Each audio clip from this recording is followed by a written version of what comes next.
Hey guys, tonight we begin with marble, mist, and the quiet heartbeat of water. This is not a story of war or empire, but of warmth, the kind that seeps into bone and memory alike. The Turkish hammam is often called a bathhouse, but that's like calling a cathedral a room with chairs. It was never just about washing. It was about rebirth, a ritual that turned the ordinary act of bathing into something close to prayer. So, before you get comfortable, take a moment to like the video and subscribe, but only if you genuinely enjoy what I do here. And while you're at it, tell me where you're listening from, and what time it is there. Now, dim the lights, maybe turn on a fan for that soft background hum, and let's ease into tonight's journey together. The air inside the hammam is alive. It shimmers with heat, soft, enveloping, almost maternal. The walls are marble, smooth and veined like rivers frozen in stone. Light filters through tiny glass openings in the dome above, scattering into hundreds of soft beams. Each droplet of condensation glows for a moment, then slides down to meet the floor, where warmth rises again to claim it. There are no harsh sounds here, just the low whisper of steam and the rhythmic drip of water from copper basins. It's not silence. It's a kind of breathing, slow and deliberate, as if the building itself is alive and exhaling centuries of calm. For the Ottomans, this space was more than luxury. It was philosophy made tangible. The body, they believed, was a vessel, and to cleanse it was to honor the soul inside. Every bath was both a physical and moral act, one that bound religion, art, and hygiene into a single ritual. You can almost picture the first steps inside. A man or woman shedding the weight of the outside world. Shoes, clothes, dust, noise. What remains is just skin and breath, fragile yet infinite. In the hammam, rank disappears. Sultans, merchants, soldiers, and poets all sweat the same way. The temperature rises gradually. It's not the fierce, punishing heat of a sauna.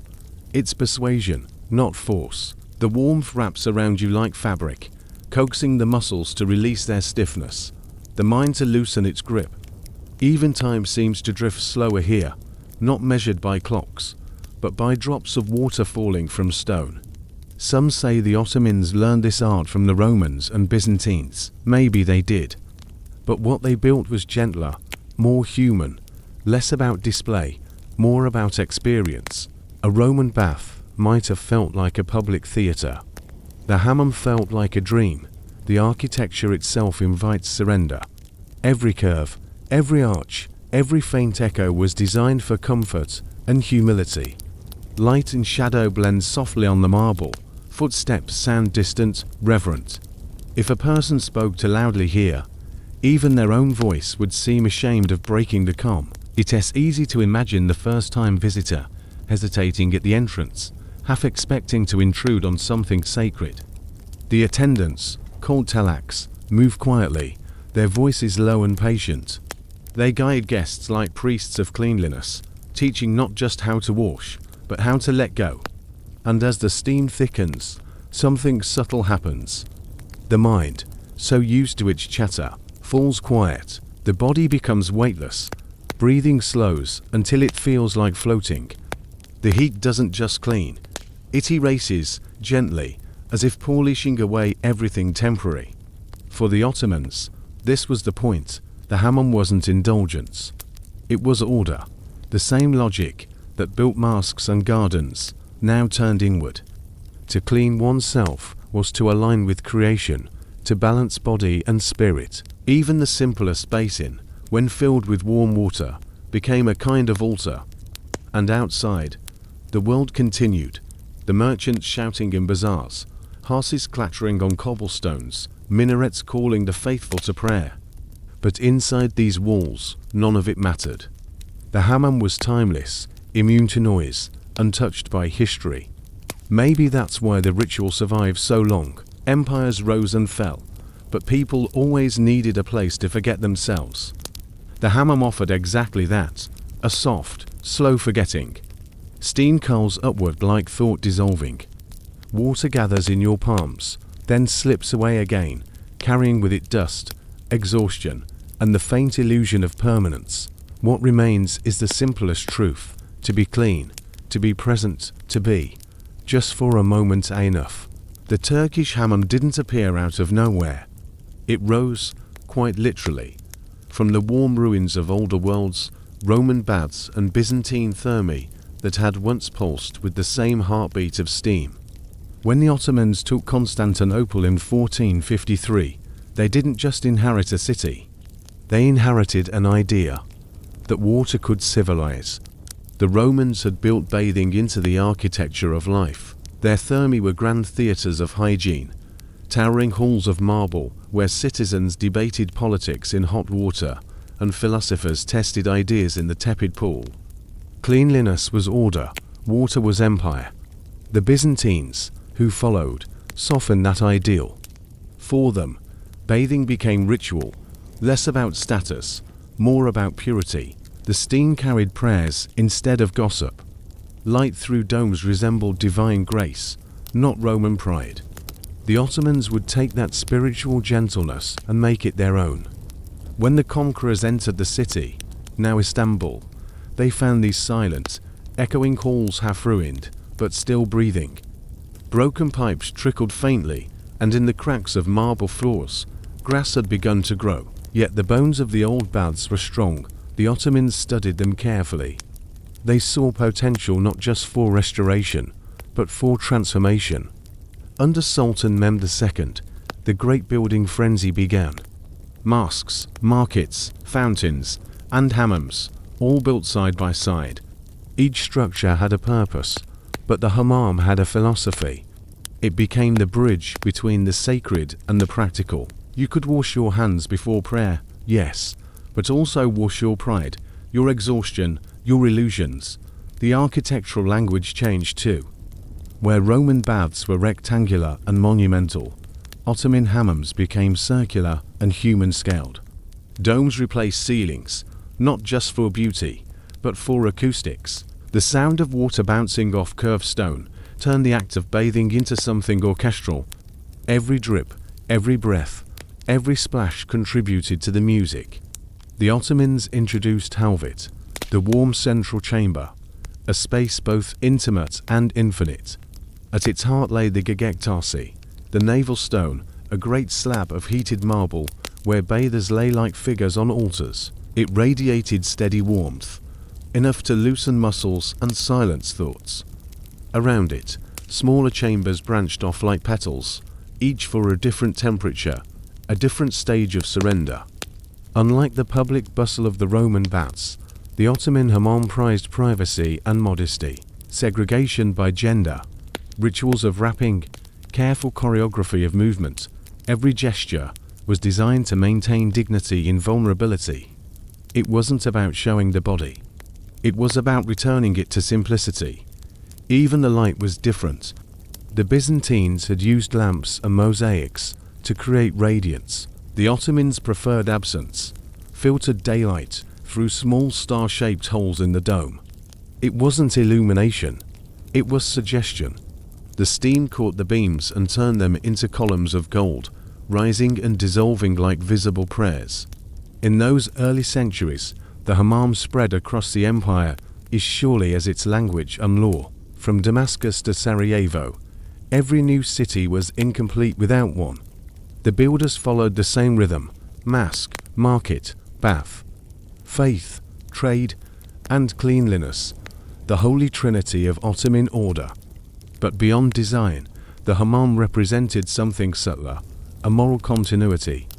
Where Rome had seen bathing as luxury and Byzantium as purification, the Ottomans made it discipline. The Prophet Muhammad had spoken of tahara, ritual cleanliness, as half of faith.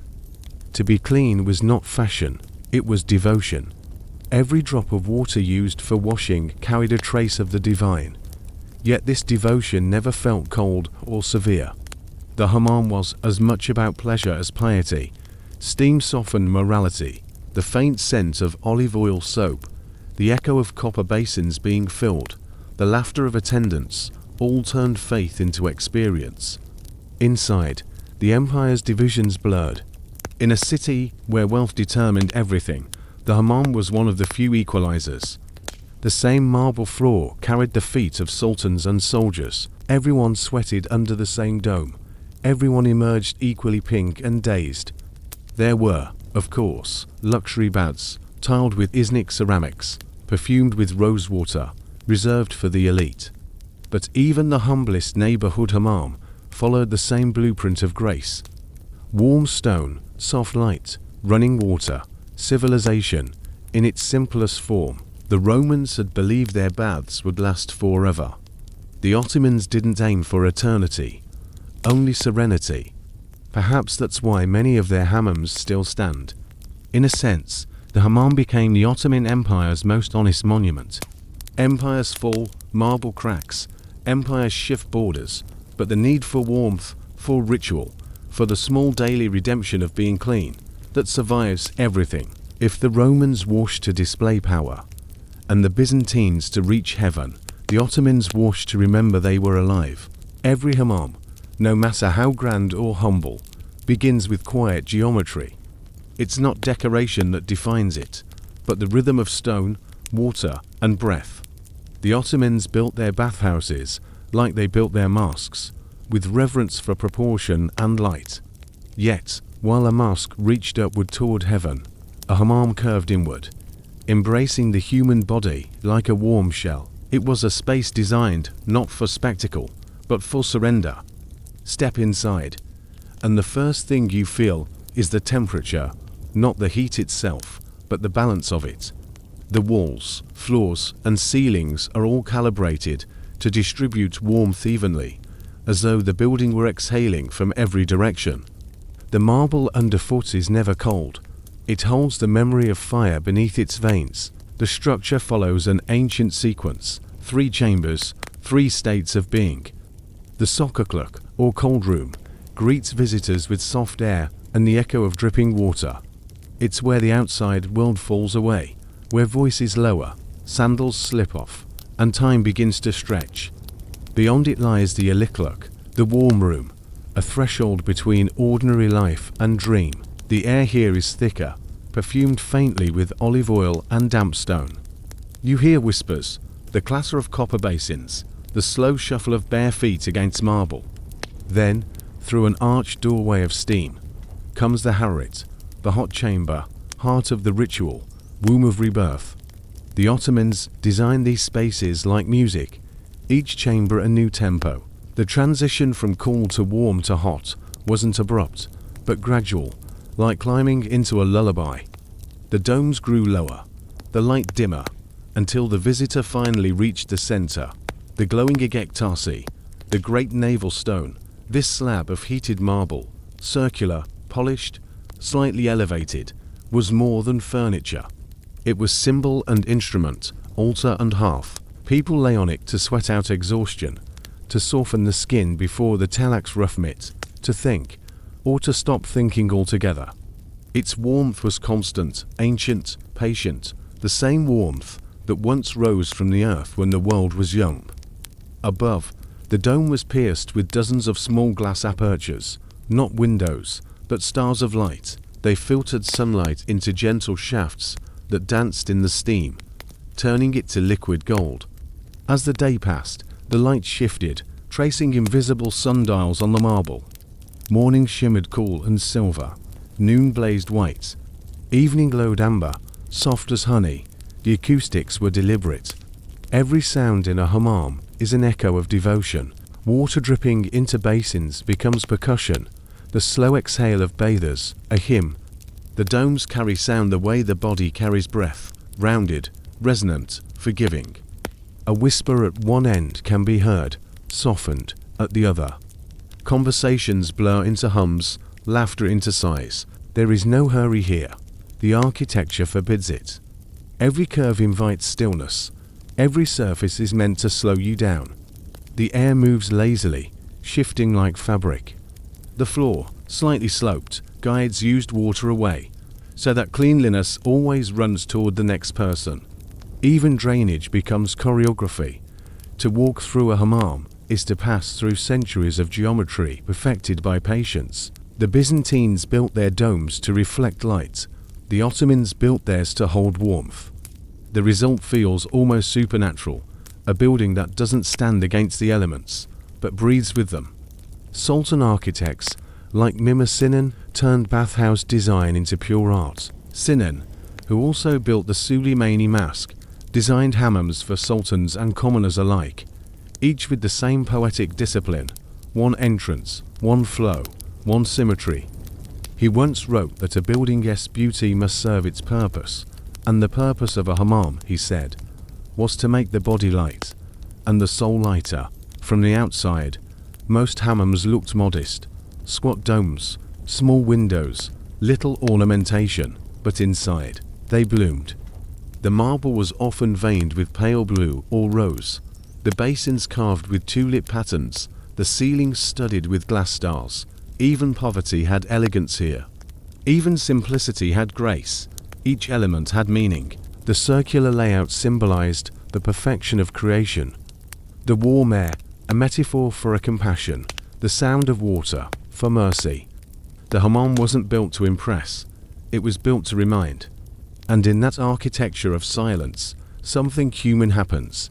Voices fade, thoughts loosen, and people begin to hear their own breathing again. The marble amplifies not noise, but calm, a soft insistence that nothing, for the next hour, needs to be done.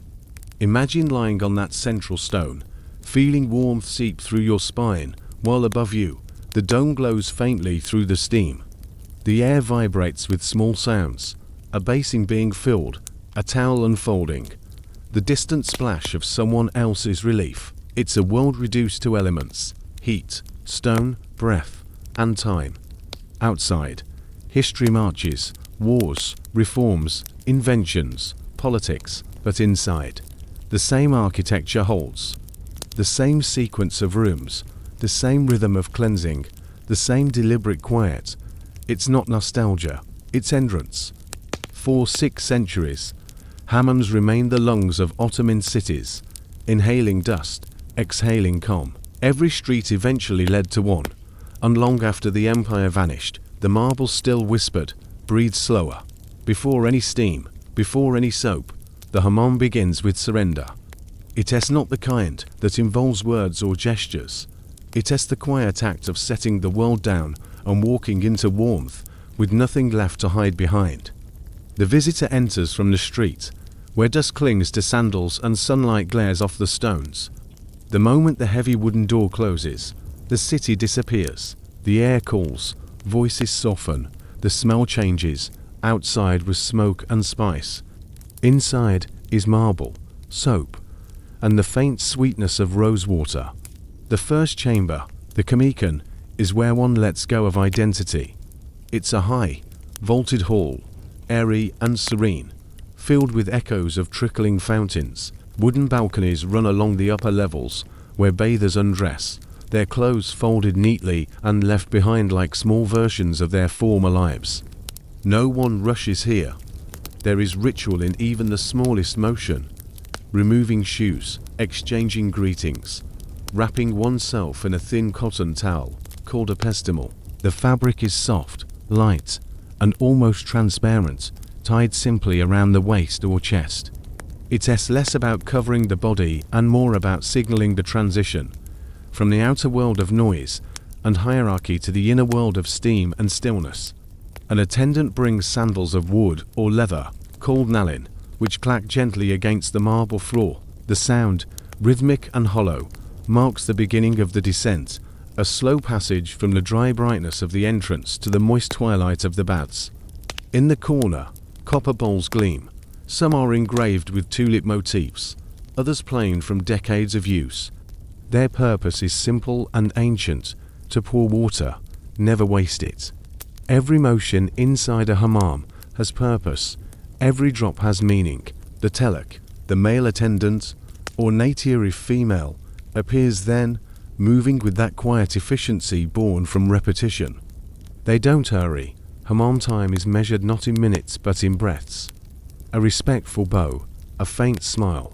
They guide the guest forward, not with command, but with invitation. Crossing from the kemikan to the inner chambers, feels almost like passing through centuries.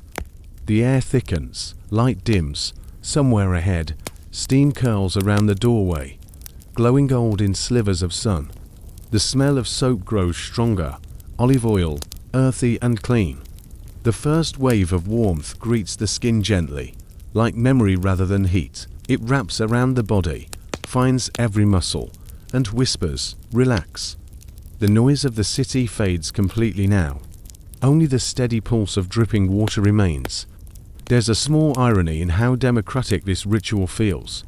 Outside, the Ottoman world ran on rank and ceremony, sultans above viziers, viziers above soldiers, soldiers above everyone else. Inside the hammam, the hierarchy dissolves into steam.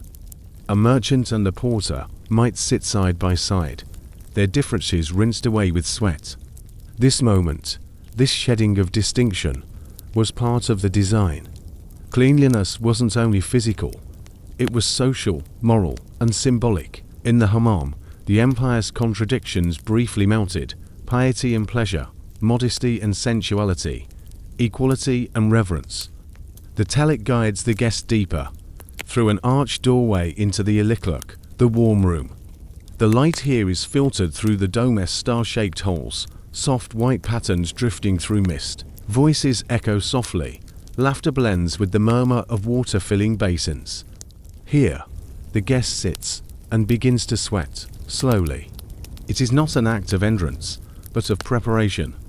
The skin warms, pores open, thoughts scatter. In Ottoman poetry, this stage was called the untying. One untied the body from fatigue, the mind from worrying, and the heart from pride. Occasionally, an attendant pours water from a copper bowl over the shoulders, warm at first, then cool, then warm again. The body trembles slightly, adjusting. The sensation is pure contradiction, soothing yet sharp, weightless yet grounding. It feels like waking up inside a dream. The pestle clings to the skin, heavy with heat. Drops slide down the spine, leaving thin trails like calligraphy. The marble beneath the feet is slick and luminous. Everything, every texture, every sound, seems designed to remind the body that it exists, and the soul that it's temporary. In this moment, the visitor becomes anonymous. Gender, status, even name evaporate. What's left is simply a human being in steam. And somehow, that feels enough. The Ottomans built hammams next to mosques, believing that the two complemented each other. Prayer cleansed the spirit. Bathing cleansed the vessel. One prepared the other. There was holiness in both soap and silence. Before moving on to the hot room, some guests paused to sip sweet tea or cold sherbet. The contrast between the chilled glass and the humid air almost electric. Outside, life still rushes, but inside, time trickles like water through fingers. Every hammam visit begins the same way. A body enters covered in dust, and an hour later, leaves glowing. The difference is not just hygiene, it's renewal. Because here, washing isn't about removing what is dirty. It's about remembering what is pure. And so, the guest rises, sandals clicking softly, and follows the attendant deeper into the mist, toward the heart of the hammam, the place where heat, water, and devotion meet. The heart of the hammam is not fire, nor marble. It's steam. The air itself becomes the instrument of cleansing, invisible and alive. As the visitor steps into the hararet, the hot chamber, the world contracts into sensation. The light fades into gold. The marble glows faintly, breathing warmth from beneath. Everything here is curved, the walls, the dome, even the edges of the basins, as if the room were carved out of a cloud that forgot how to float. The heat is not brutal. It doesn't strike, it persuades.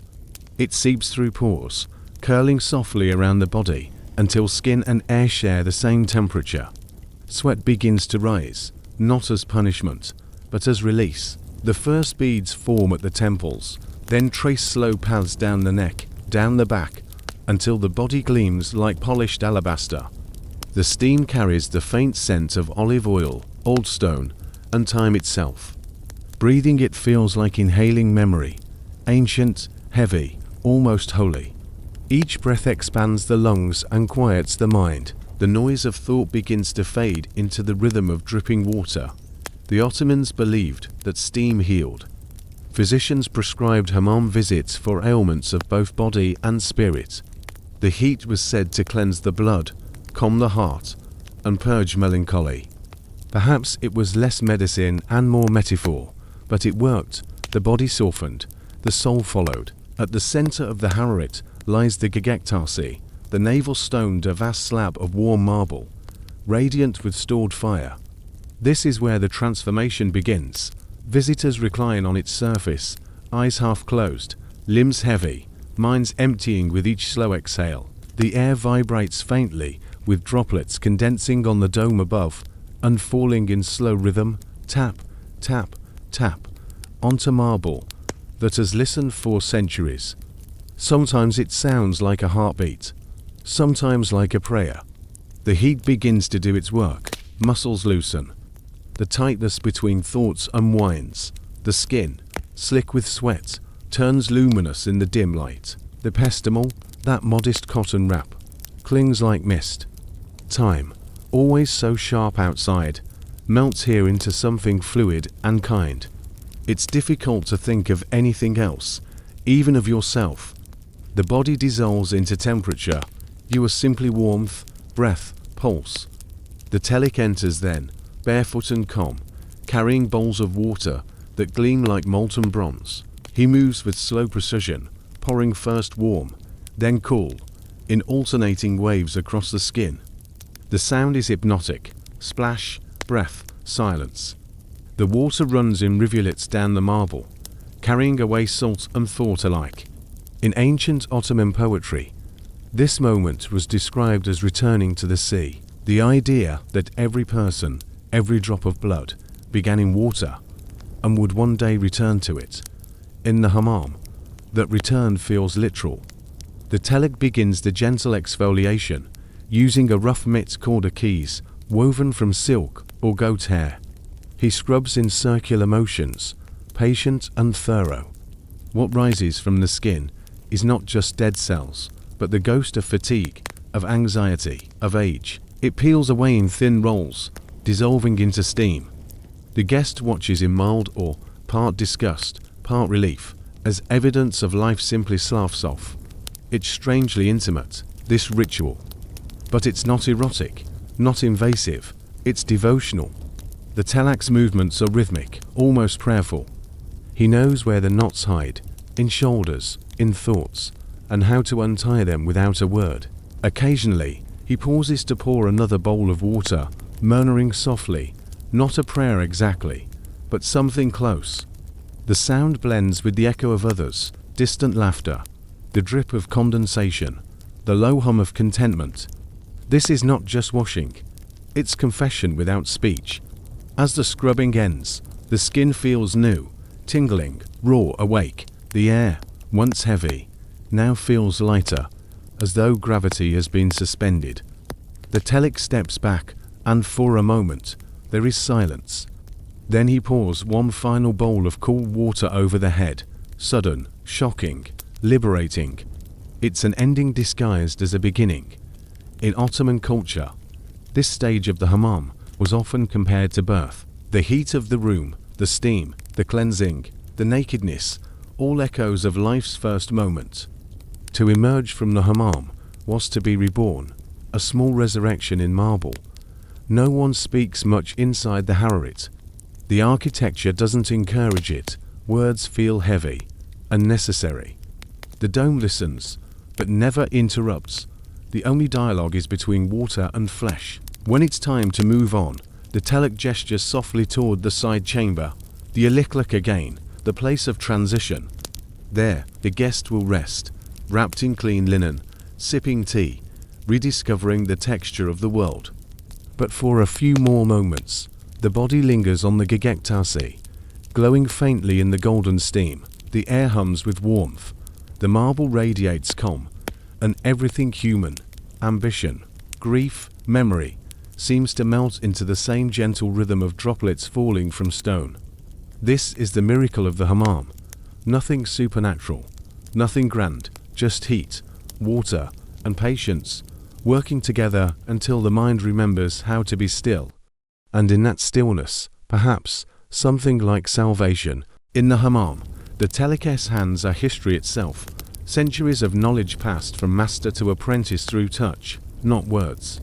Their work is ritual and routine, artistry and endurance, performed in silence except for the faint rhythm of breath and water. The telik, the bath attendant, is both servant and priest. His job is simple to describe and impossible to perfect, to wash, to scrub, to restore. He doesn't just clean the body, he interprets it. Every knot, every flinch, every sigh tells him what the soul refuses to say.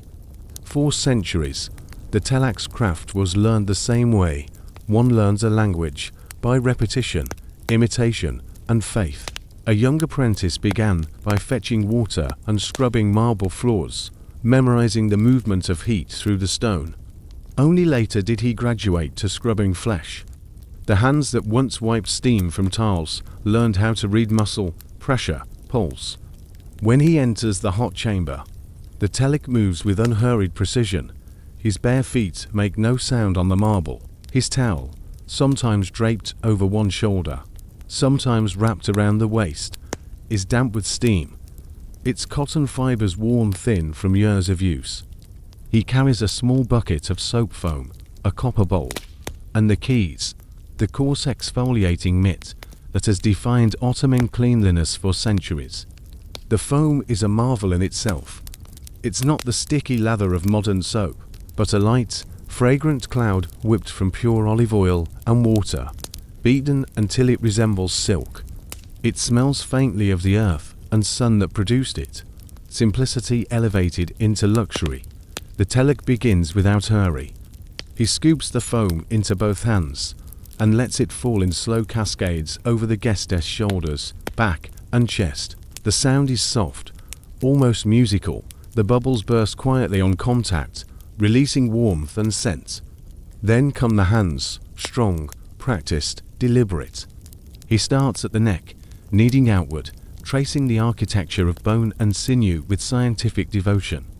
He works downward, shoulders, arms, spine, legs, every stroke designed to coax out fatigue rather than fight it. There is pressure, but never pain.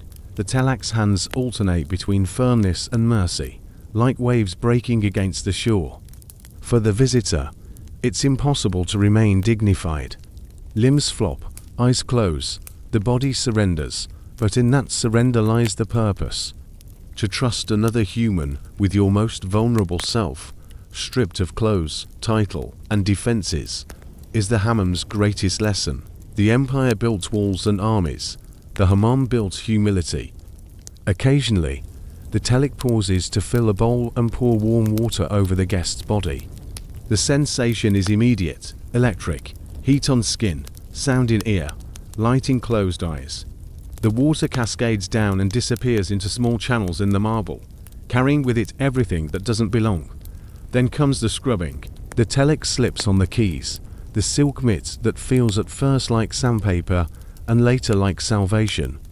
With firm, circular motions, he scrapes away the thin film of dead skin, layer by layer. The rolls of dirt peel away visibly, pale grey threads against the marble, proof of the body's slow shedding of itself. It is grotesque, fascinating, and satisfying all at once. It is not uncommon for first-timers to gasp or laugh nervously, or to be shocked by how much of themselves comes off. The telik only smiles faintly, accustomed to such revelations.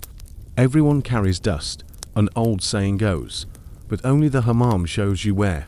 In Ottoman poetry, the telik was sometimes compared to a sculptor, chiseling the marble of flesh, revealing what lies pure beneath.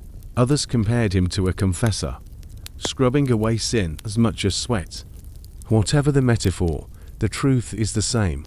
In the hands of the telik, cleanliness becomes communion. There's rhythm to his work, a cycle of friction and relief, of heat and coolness, water, soap, mitt, breath, repeat, over and over until the skin glows like polished alabaster. until the guest's sighs dissolve into the quiet heartbeat of the room. The telak's body is a tool too. His shoulders roll like waves. His balance shifts subtly with every pour of water. The years of steam have carved lines into his skin and bleached his hair to silver.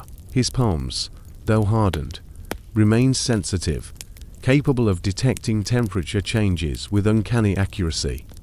He knows when marble is too hot, when a guest is about to faint, when the soul has finally let go. There is a deep, wordless intimacy in this profession. For a few minutes, two strangers share something ancient, the primal comfort of touch, without desire, care without ownership. When the scrubbing ends, the telak rinses away the remnants, one final cascade of clean, cool water from a copper bowl that rings softly when struck. Then he stands back, silent, letting the guest rest in the afterglow of transformation. The marble beneath glistens, the air hums with warmth, and the skin feels newborn, tender, bright, almost translucent. Before leaving, the telak bows slightly, a gesture of respect, not service. His part in the ritual is done, the rest belongs to stillness. In another life, these same hands might have built empires or carved minarets. But here, they built something smaller and purer. The brief illusion that the world can be washed clean, that humanity can begin again, one bowl of warm water at a time. There is a moment in every hammam when the world disappears entirely, when marble, water, and breath blend into something that feels less like architecture and more like a dream. That moment begins with soap foam. The telak gathers a length of linen, dips it into a basin filled with olive oil soap, and then lifts it high. With a practiced flick of the wrist, he traps air inside the cloth and squeezes. The result is a miraculous waterfall of bubbles, thick, white, and endless. It cascades over the body like a warm cloud, sighing as it lands. The scent is faint, clean, natural, neither sweet nor harsh. Olive oil, a trace of laurel, and something indefinable, the smell of ancient sunlight. Every generation of Ottomans used the same recipe, soap made by boiling crushed olives and lye, poured into molds, and left to harden 4 months. It was humble chemistry turned into holiness. The telak covers the guest from head to toe. Then begins the massage, a slow choreography of pressure and release. His palms slide through the foam with liquid grace, tracing patterns the body doesn't yet know it needed. The bubbles pop and reform in slow rhythm, each sound soft and satisfying. Like rain on silk, there's a hypnotic balance to it. The body becomes a landscape, hills of shoulder and valley of spine, and the telak moves across it with the focus of a craftsman. The warmth of his hands mingles with the heat of the marble beneath, and for a few minutes, everything, body, stone, and steam, shares the same pulse. The marble breathes too. Heat stored in its veins seeps upward, meeting the moisture of the foam, filling the air with mist, so dense it feels alive. Droplets gather on the dome, fall in slow rhythm, and vanish into small drains carved centuries ago by hands that understood water better than we ever will. In the Ottoman world, cleanliness was never separate from beauty.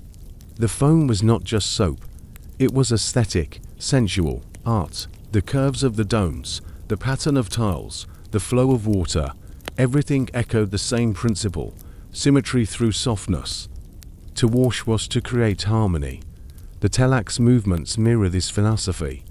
He alternates between sweeping gestures and precise pressure points, between pouring and pausing.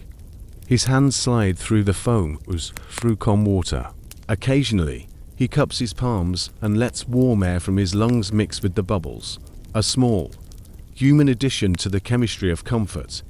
There's a faint sound, not quite singing, not quite humming, that telaks sometimes make when the room is otherwise quiet. It's a low vibration, rising and falling with breath. Maybe it began as prayer, maybe it's just habit, but in the echoing chamber, it becomes part of the music of the place, a rhythm that fills the silence between water and skin. For the guest, the sensation is impossible to describe without resorting to poetry. The foam clings and melts, tickles and soothes, cools and warms. The marble beneath feels alive, the air above weightless. Every muscle drifts somewhere between waking and sleep. It's not comfort, it's surrender disguised as luxury. At this point, time becomes elastic, minutes pass unnoticed. The only markers are the cycles of pouring and silence, soap and rinse, tension and release. A hammam session might last an hour, or 3, but inside the steam, it's impossible to tell. The body has no clocks, it remembers only rhythm. The telek eventually pours one last basin of warm water, washing away the foam in long, deliberate strokes. The bubbles vanish instantly, sliding into the small channels that web the floor, disappearing into the marble veins as if absorbed back into the building. The air clears, revealing once again the pure stone beneath, streaked with light and history. When the foam is gone, what remains is astonishingly simple: clean skin, flushed and shining, and silence deep enough to feel sacred. Visitors in the Ottoman era often described the end of the hammam, an almost mystical experience. "I came out lighter than when I was born," one Venetian wrote in the 16th century. Another traveller, less poetic but more honest, admitted that after a Turkish bath, even my thoughts smelled better. In those centuries, the foam massage was considered one of the empire's quiet luxuries, a therapy for soldiers, merchants, and poets alike. The same hands that scrubbed dust from camel drivers also massaged viziers. Cleanliness, for once, ignored class. The ritual was so revered that Ottoman painters and poets often compared the hammam to paradise itself. "There is no hour more merciful," wrote one Sufi mystic, "than the one between steam and silence." He wasn't exaggerating.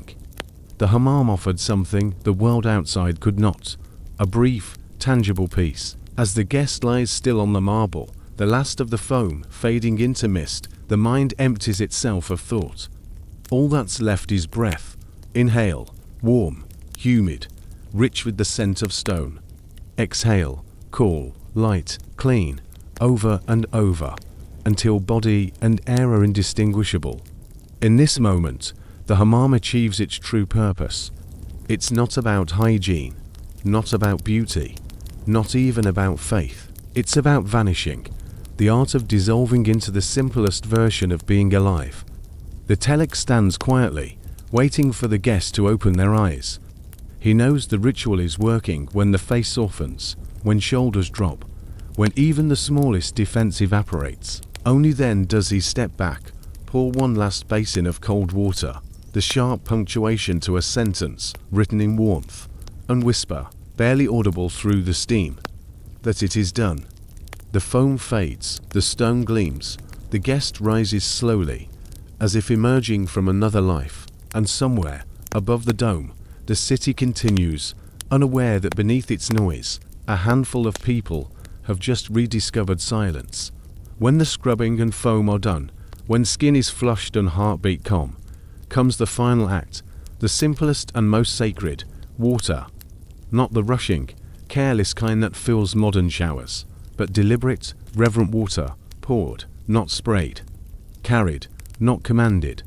The telek or natia kneels by the basin, called the kerner, carved from marble and veined like an old hand. The basin is always warm to the touch, holding to copper taps, 1/4 hot, 1/4 cold. From these, the attendant fills the bowl again and again, mixing until the temperature is perfect, not guessed, but felt.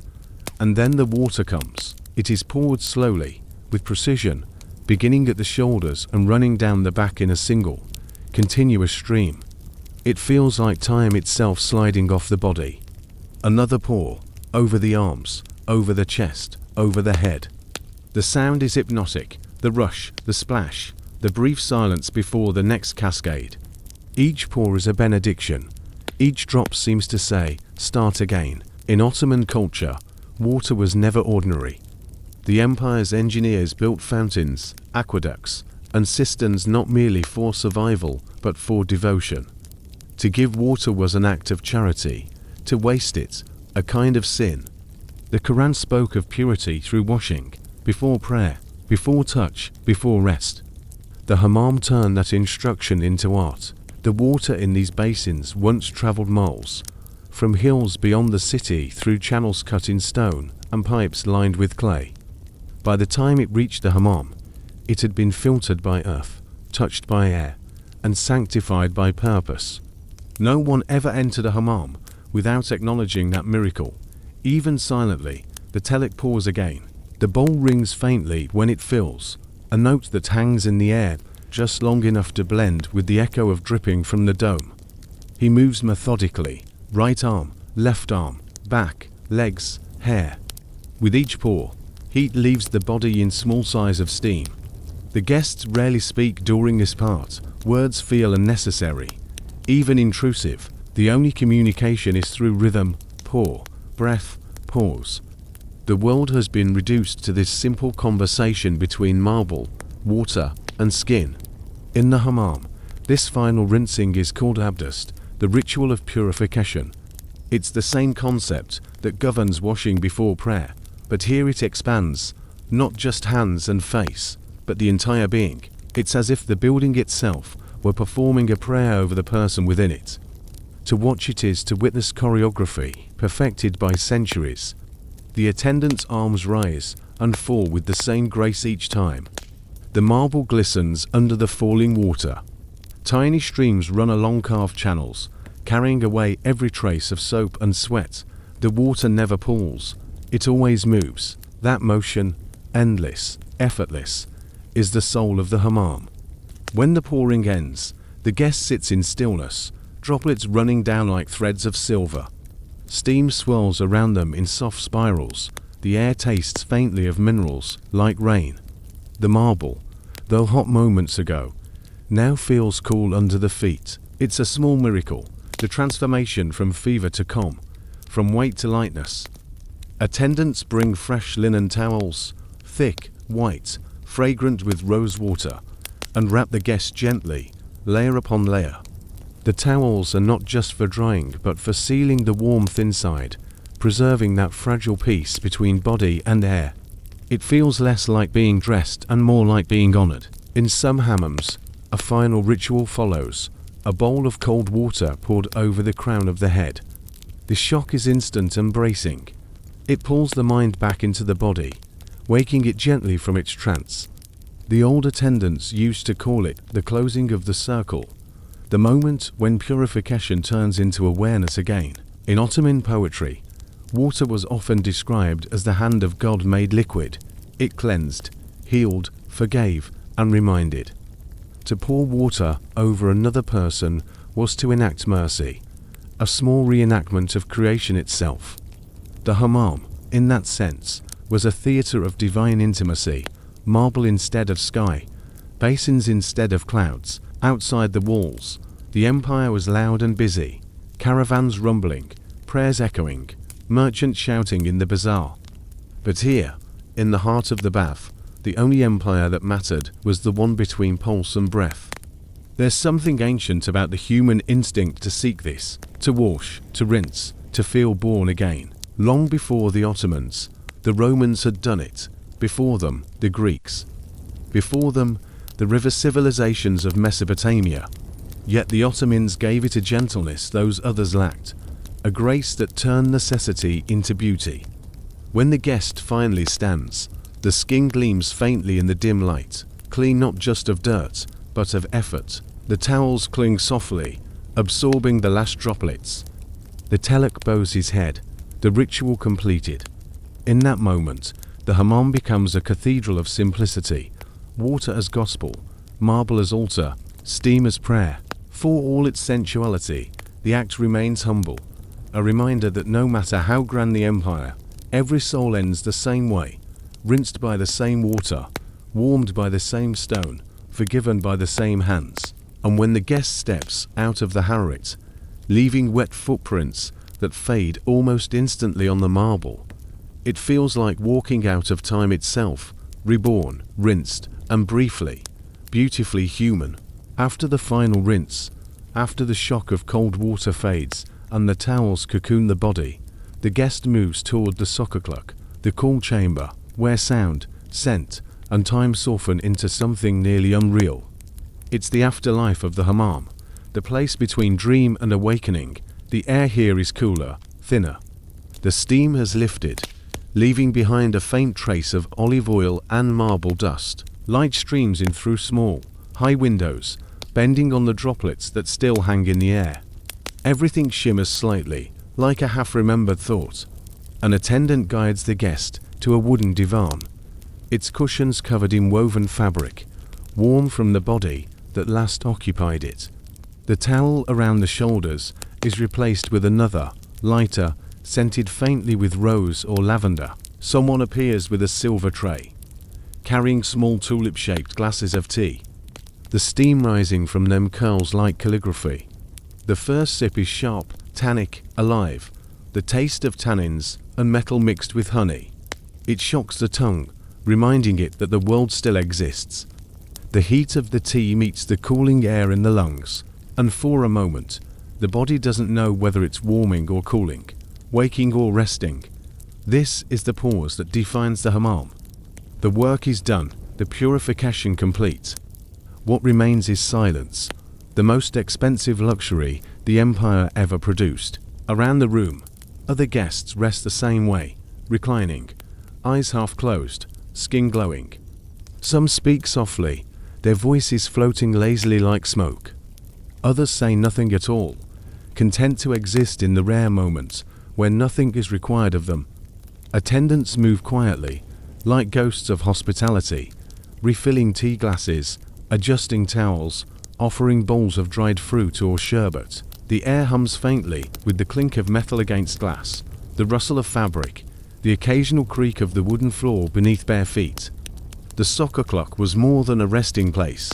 It was a stage where the self slowly returned, but gentler, softened. Outside, everyone played roles: merchant, scholar, servant, soldier. Inside the hammam, all that dissolved. Here, people reassembled themselves without armor. For Ottoman men, this was the hour of quiet conversation. Business deals began here, slowly, under the pretense of relaxation.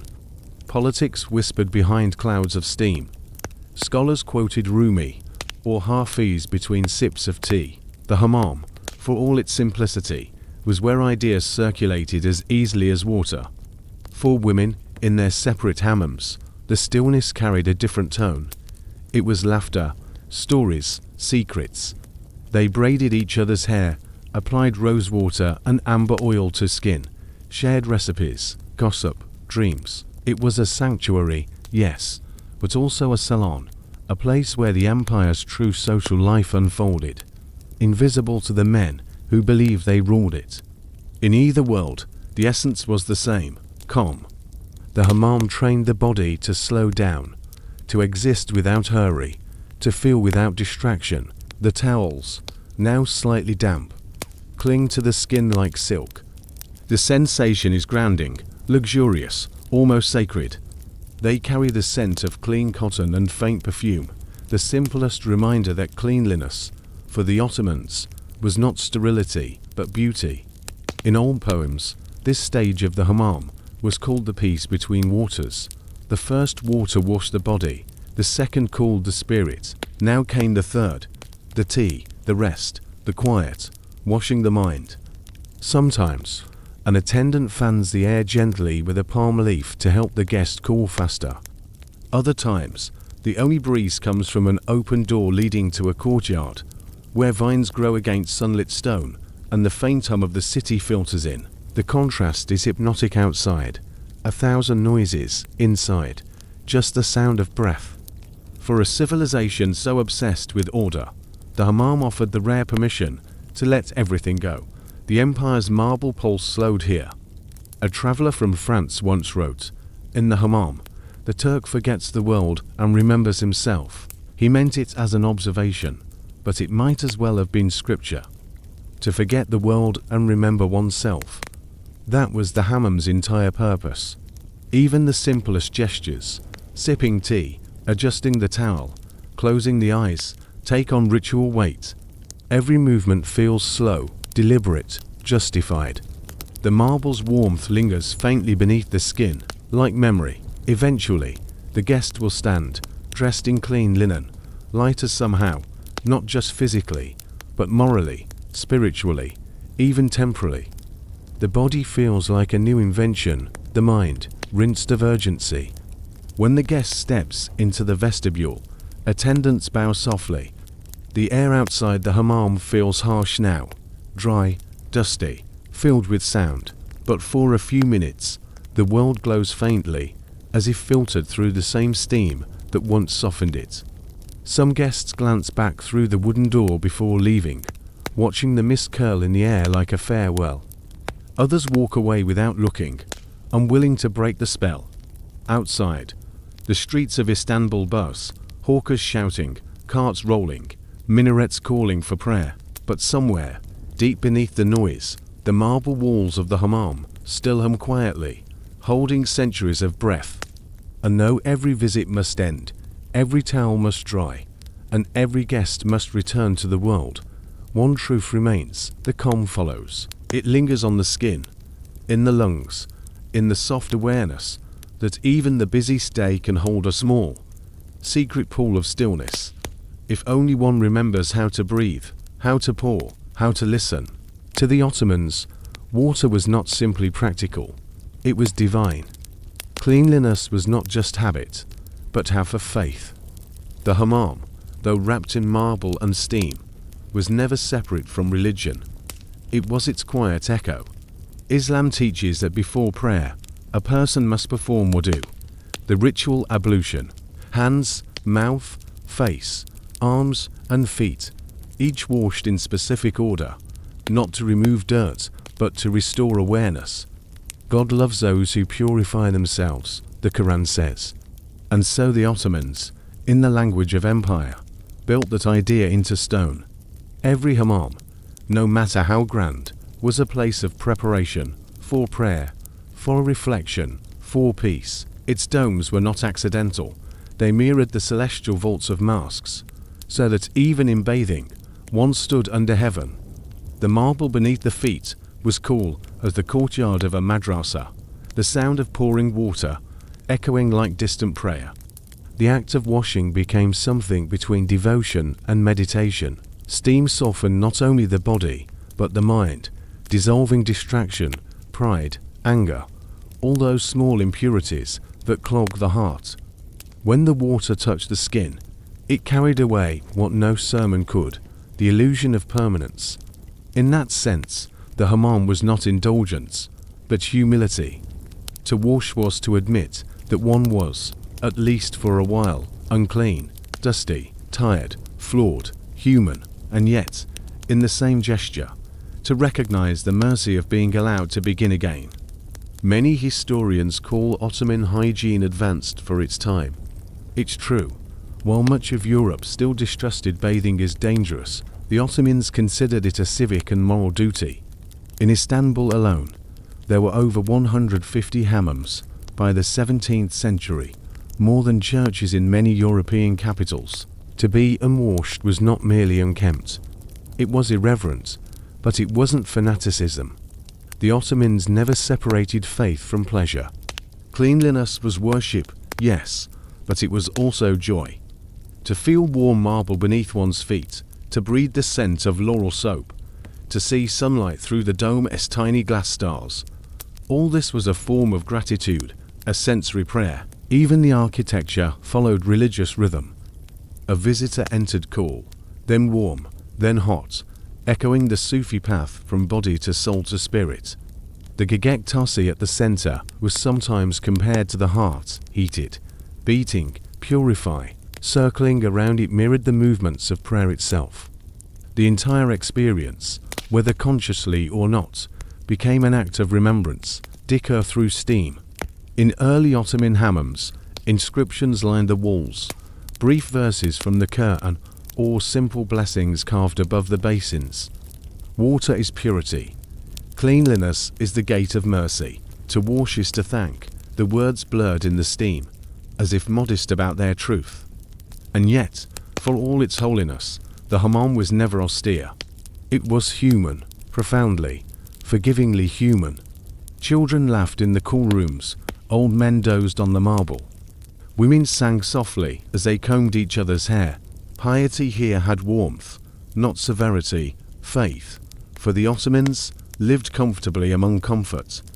The empire's scholars debated the spiritual meaning of hygiene.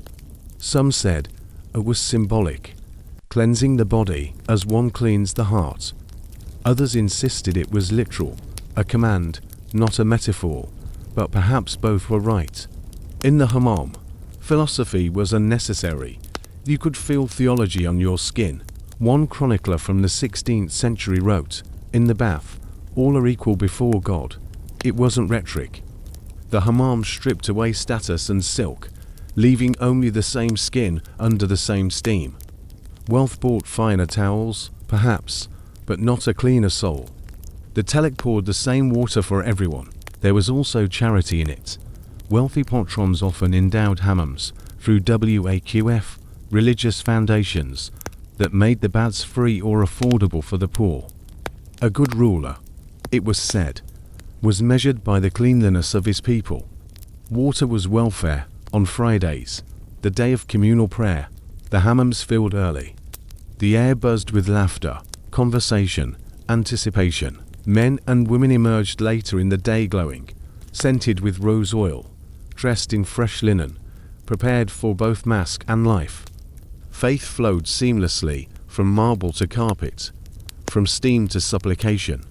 It's easy to forget, centuries later, how radical that was, to link holiness with comfort, purity with warmth.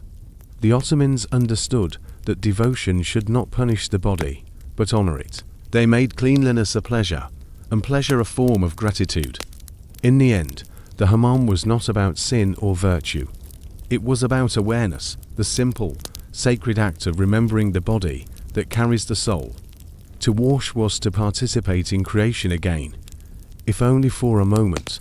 When the guest rose from the gegektasi, skin glowing, mind still, and breath deep, it was not victory, it was peace, the same peace that the muezzin's call carried through the air outside, the same rhythm that pulsed in fountains and mosques and hearts alike. God loves those who are clean. And somewhere, in the echoing dome of the hammam, the last drops of water continued to fall, slow, deliberate, eternal, as if finishing the prayer that every visitor began with their first breath of steam. If the men's hammam was a temple of quiet discipline, the women's hammam was its mirror, a softer, brighter, and infinitely more human universe. Behind separate doors, through corridors perfumed with rose water, the empire's women built a world of their own, one of laughter, secrets, and ritual beauty. The marble and domes were the same, but the atmosphere transformed. Here, the steam hummed with conversation. Children ran barefoot, giggling, as mothers called out from the soccer club to rinse properly. The air smelled less of soap and more of jasmine, orange blossom, henna, and musk. It was not just a bathhouse, it was a theatre of life. In a society where modesty and segregation defined daily rhythm, the women's hammam was a rare space of freedom. Veils and expectations stayed at the door. Inside, women spoke, sang, and sometimes argued with the same ease men reserved for coffee houses. Here, there were no husbands, no hierarchies, only steam, skin, and solidarity. Visitors described it as a place of joy. European travelers, fascinated and scandalized, tried to imagine what happened behind the latticed windows. They wrote of laughter that echoed into the street, of songs carried out through the vents. Some imagined seduction, others sorcery. The truth was simpler and far more beautiful.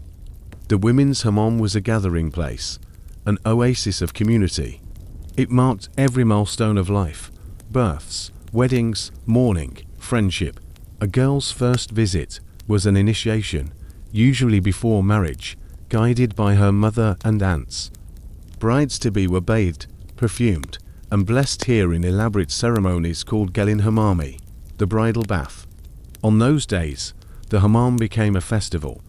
Musicians played the tambourine and ney flute, candles flickered on marble ledges. Women brought trays of sweets, pistachio halva, dates, sugared almonds, untied red ribbons around the bride's wrists for luck.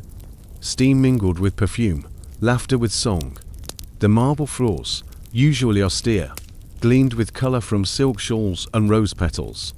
The ritual was sensual, but never sinful, a celebration of womanhood, not desire. The attendants, ornators, scrubbed and massaged with the same care as in the men's baths, but there was tenderness in their movements, a shared understanding that this ritual was both sacred and social. Here, gossip was courtesy.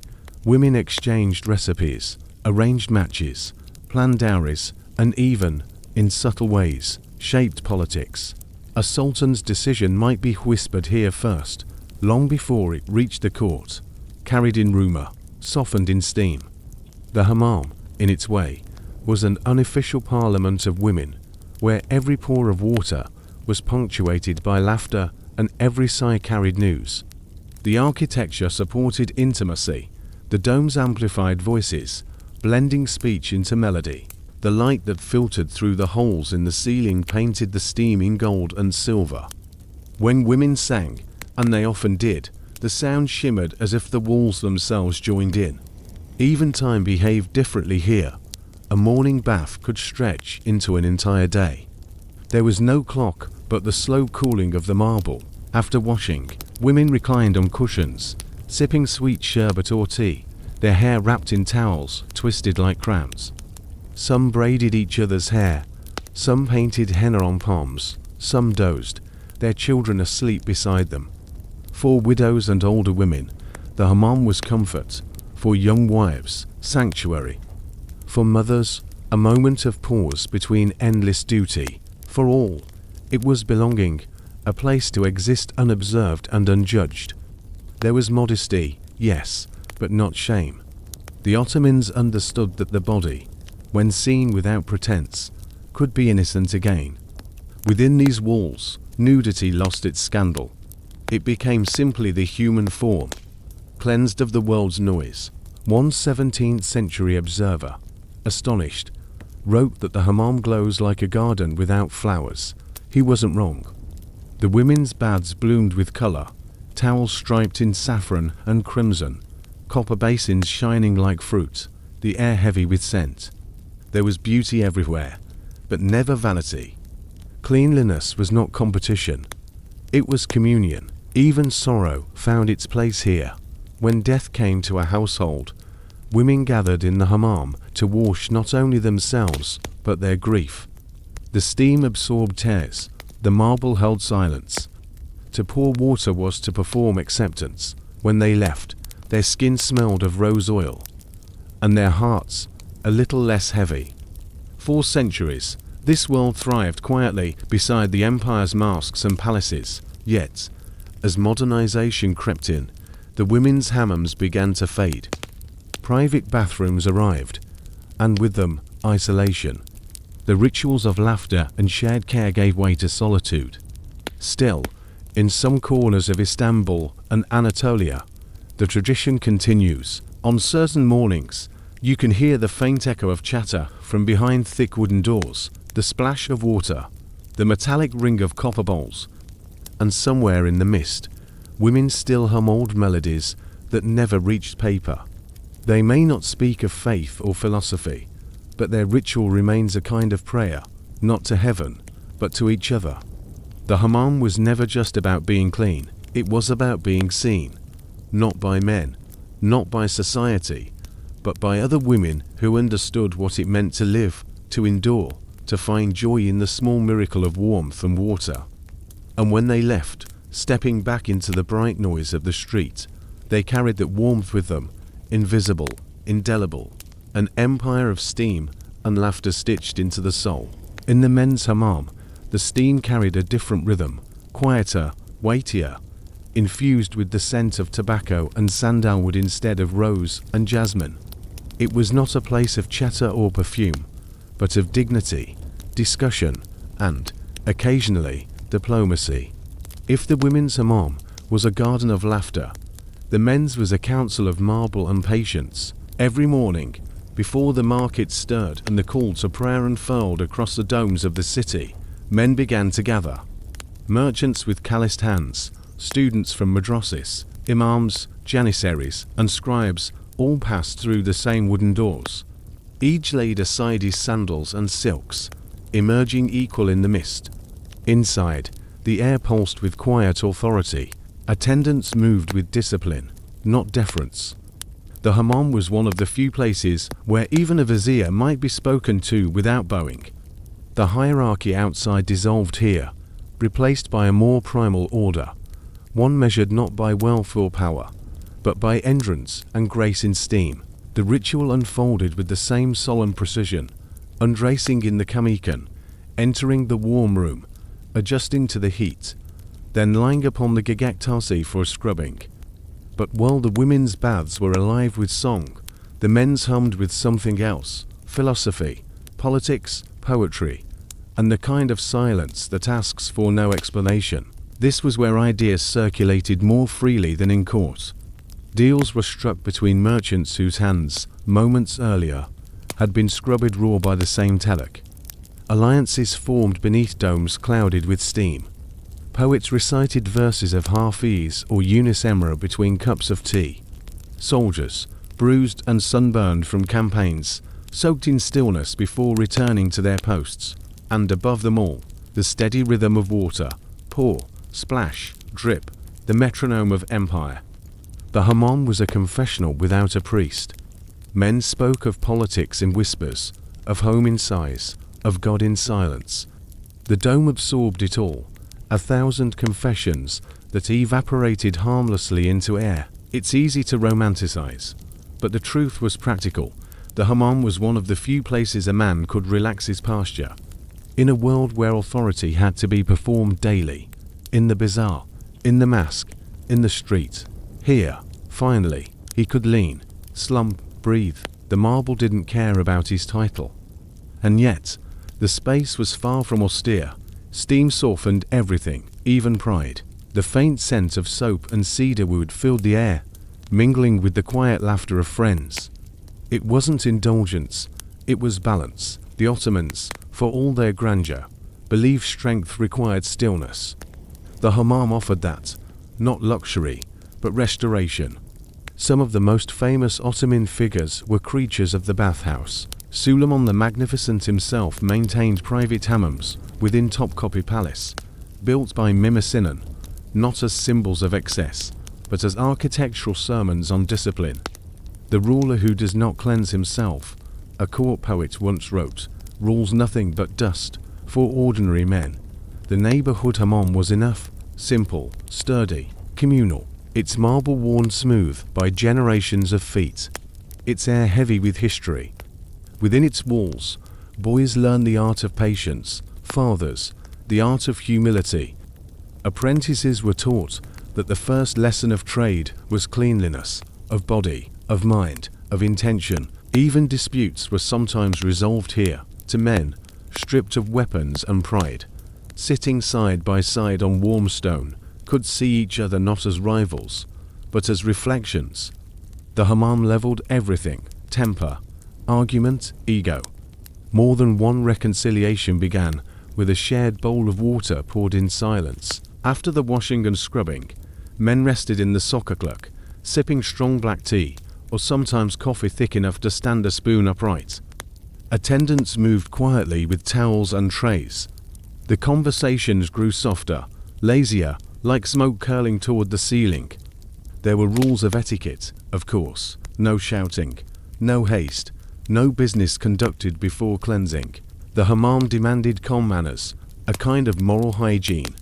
As the body is washed of dirt, said one inscription, so should the tongue be washed of harshness. For travelers, this was often their first glimpse of Ottoman civilization, not in palaces or mosques, but here, where nakedness met dignity. Many left astonished by the harmony of it all, the cleanliness, the calm, the courtesy. There is no vulgarity in the Turkish bath, one Italian visitor wrote in 1580. Only a sense that men have remembered they are dust and water. Even in its simplicity, the men's hammam mirrored the empire itself, orderly yet humane, hierarchical yet porous, devout yet sensuous. Each guest a droplet, part of a greater current, When they emerged, they did so slowly, wrapped in towels, smelling faintly of laurel and smoke, their faces softened by heat. Outside, the clamor of the city returned, shouting vendors, clattering hooves, the muezzin's voice stretching over rooftops.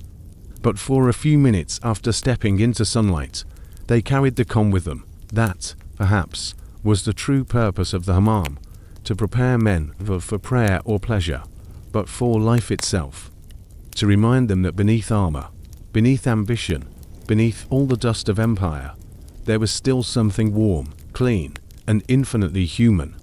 And in that steam, for an hour or two, even the mightiest of men learned to be small again. If the hammam had a soul, it smelled of rosewater and smoke. Its memory was not carved in marble or written in calligraphy. It floated in the air, invisible, eternal.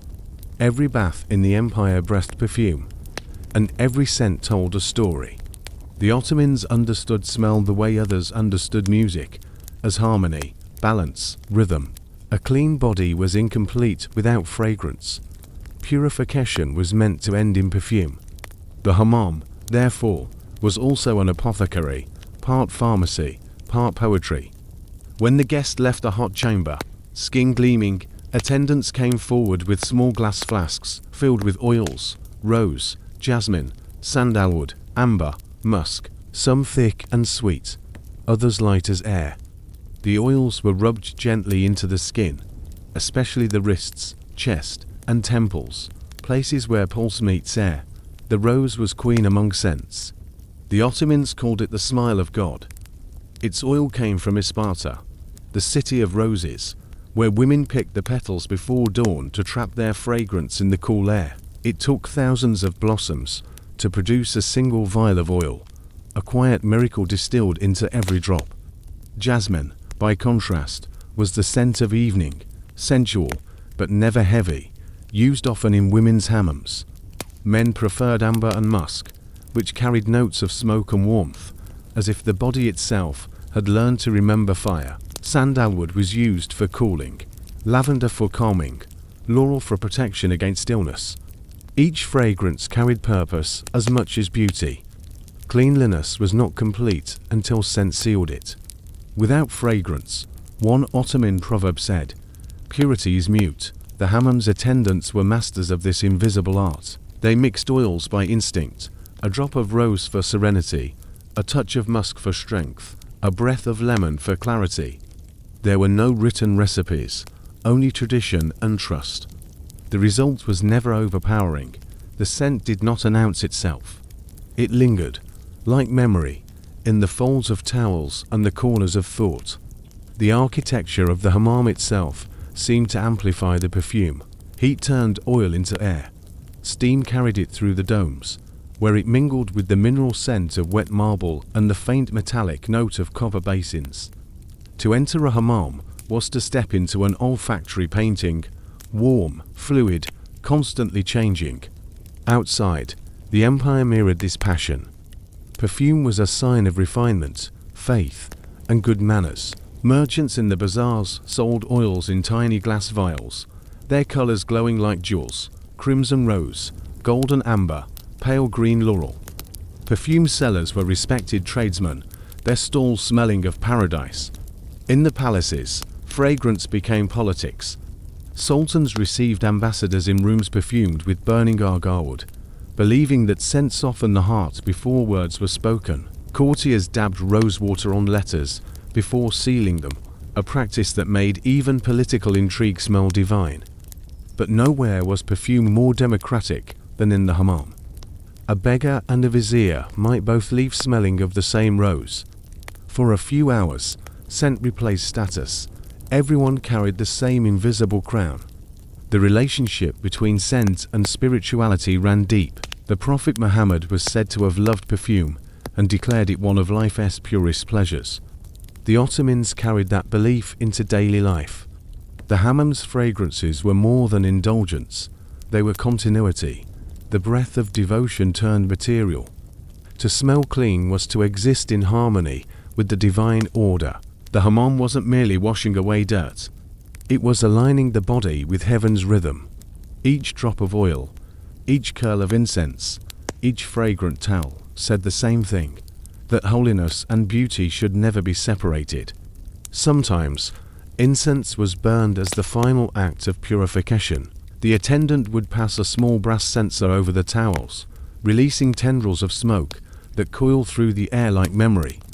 The scent clung faintly to the skin, invisible armor against the dust of the outside world. The city beyond the hammam carried its echoes. Walk through an Ottoman street in the 17th century, and you would know a bath day by scent alone. The air shimmered with traces of laurel and rose, mingling with the smell of coffee, bread, and rain on stone. Cleanliness became atmospheric, the empire itself perfumed. There's a kind of intimacy in scent that no other sense can replicate. It enters without permission, lingers without warning. It connects memory to body, moment to eternity. The Ottomans knew this instinctively. That's why they built hammams that didn't just clean, but remembered, places that smelled the same century after century, linking the living to the dead through the language of fragrance. Even now, in the few ancient hammams that remain, the smell persists, a soft blend of soap, marble, and ghosts. You breathe it in and understand that the empire may have fallen, but the air still tells its story.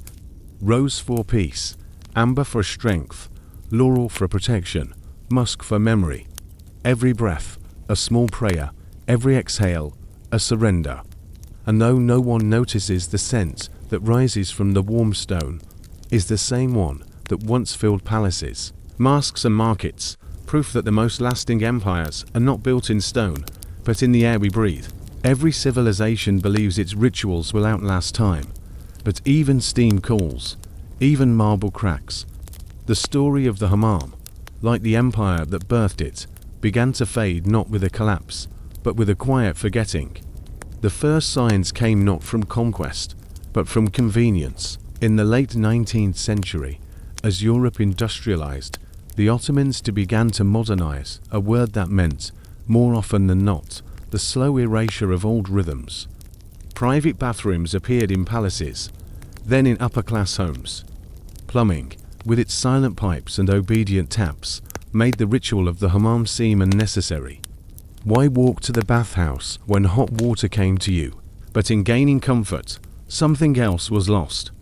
The marble halls that once echoed with laughter and dripping water began to fall silent. Steam turned to dust, attendance dwindled. What had once been a communal heartbeat of the empire became nostalgia. The great architect Mimar Sinan had designed hammams to last centuries, their domes calculated to breathe, their floors sloped to drain perfectly, their stones heated by furnaces tended like sacred fires. Yet even perfect geometry cannot defend against disuse. When the fires went cold, the marble lost its memory of warmth. By the early 20th century, the hammam had become a relic, charming, old-fashioned, slightly embarrassing. Western visitors romanticized it as exotic, locals treated it as antiquated. The same spaces that had once been central to daily life were now curiosities for tourists or the poor. And yet, the hammam refused to vanish completely. In the poorer neighborhoods of Istanbul, Anatolia, and the Balkans, the old bathhouses persisted. Women still gathered there for weddings. Old men still arrived every Thursday before prayer. The marble, though cracked, still held warmth. The basins, though dented, still rang when filled. In these surviving hammams, the air felt heavier, more intimate. The attendants were older now, men and women who remembered the empire not from books, but from scent. They worked slowly, their hands still precise. When they poured water over a guest, they did it with a reverence that seemed almost defiant, as if refusing to let history dry up completely. Modern life moved faster outside. Electricity hummed, cars honked, radios played. But inside those domes, time remained slow and circular. The air smelled of soap and nostalgia. Then came tourism. What had once been ritual became performance. Guides led groups of foreigners through ancient hammams, explaining the Oriental tradition as if it were a myth rather than memory. The telek became an actor, the foam a spectacle. Cameras replaced reverence. Cleanliness became commodity. It wasn't entirely tragedy, though. Even as the hammam turned into theatre, it survived. The tourists, without knowing it, kept the water running. They paid for restoration, for a heating, for light, and so, paradoxically, the empire's most fragile inheritance was preserved by strangers' curiosity. But for those who remembered the real thing, the transformation was bittersweet. They knew that the hammam's soul was not in the marble or the architecture, but in the silence between splashes, in the conversations that drifted like steam, in the laughter that rose from stone. Those could not be rebuilt. Some modern hammams tried to adapt. They added electric heaters, scented candles, massage oils from abroad. The old copper basins were replaced by chrome taps. The towels grew thicker, the lighting softer, the prices higher, but the essence, that gentle marriage of faith and simplicity, slipped away. Still, on certain mornings, when the city is quiet and mist hangs over the Bosphorus, one can hear it. The faint hum of the furnaces, the hiss of first water hitting stone. Inside a handful of hammams that remain true to their lineage, Kembalituk, Kogoloklu, Suleimani, the old rituals continue. There, the telek still works by instinct, not schedule. The basins are filled by hand, the air smells of olive oil and age. And when the first beam of sunlight pierces the dome, turning steam into gold, the centuries dissolve. For a moment, it could be 1550 again. Visitors who come seeking luxury are often surprised. There's nothing opulent about it. The towels are coarse, the scrubbing firm, the water sometimes startlingly cold. But as they lie on the warm marble, hearing nothing but the sound of droplets and their own slow breath, something ancient stirs. The hammam reminds them, gently, persistently, that peace was never meant to be comfortable. Historians sometimes describe the decline of the hammam as inevitable, a casualty of progress. Perhaps they're right, but progress has a strange habit of circling back. In the 21st century, wellness has become a billion-dollar industry, and people now pay fortunes to be disconnected from the noise the Ottomans never allowed inside in the first place. The hammam, it seems, was never primitive, it was prophetic. To step into one today is to enter both memory and mirror. The marble may be older, the steam thinner, but the essence remains: warmth, patience, humility. Modern life, for all its convenience, has yet to invent anything better than heat, water, and silence. And so, the hammam endures, not as empire, but as echo. Not as monument, but as mercy. When the last furnace finally cools, it will not die. It will wait. Marble has time. Steam remembers. Water always returns.